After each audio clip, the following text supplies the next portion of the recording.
Hey, welcome back to the Subbrief's Naval News. I hope you had a great weekend. I know the Chinese did. They're doing a major aviation exercise in the Strait of Taiwan right now, and that's what we're going to talk about today. Let's go all the way back to April 5th. That's almost a week ago from the time of this recording, where this all began, with the Ka-28 anti-submarine warfare helicopter entered the Air Defense Identification Zone south of Taiwan and began operating sorties off the coast there. On April 6th, the very next day, those sorties continue to go back and forth to a PLAN ship. I believe it could be the Shandong with its frigate escort, but I wasn't able to verify that for sure. But it's very likely because the Shandong at this time is in the vicinity of where this helicopter is, outside the ADIZ. But on April 6th, they added an airplane. The J-16 is coming in from the southwest there, and what's significant about this is it violates the median line in the ADIZ. This is the actual provocative act. Now, the ADIZ, I should explain, is that rectangle box you see on your screen, and as you can see, a lot of it goes over mainland China, so that box is entered all the time for routine air operations. So that's pretty consistent. But what's not consistent is this violation of this dash line, this median line that divides the Straits of Taiwan from northeast to southwest. And that's what began happening on April 6th. April 7th, we have a continued escalation here.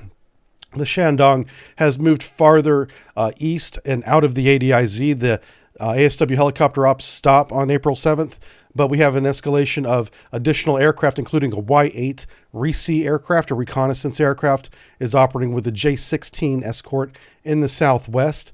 And we are now seeing fighters, Su-30s, in the north, all violating that median line, crossing it, operating for a short time, and then turning right back around again, getting back on the Chinese side of the median line. April 8th, it really kicks off. This is really the meat of the exercise here. They launch a wide variety of aircraft, over 70 PLAN aircraft from 10 different types, varieties, including unmanned combat aircraft. These are UAVs that have visible weapon systems on them, participate in this exercise as well.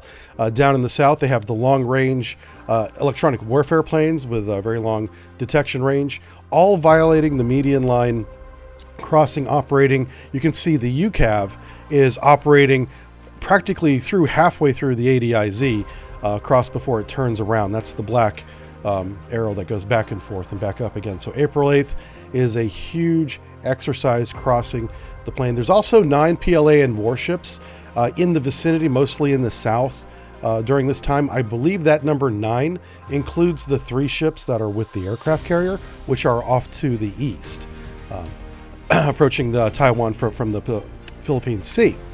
And then finally, today, from April 9th to now, this continues to escalate. They're continuing those flight operations from multiple different airfields, crossing the median line at the time of this recording. But they've added the Shandong, has come back again, and is now off to the east of Taiwan, operating the J-15 fighter aircraft, naval aviation aircraft, violating the ADIZ over there. There's no median line on that eastern side, but they're doing that. And this is all this provocative action is happening right now. We're continuing to monitor it. We'll see if anything comes of this. We've seen this before, but this is a very large scale one. And so we'll see if anything comes from this. The response from Taiwan has just been to mobilize a lot of air defense units and ground units. They are paying attention to it. This is actually a great opportunity for intelligence gathering as well from everybody.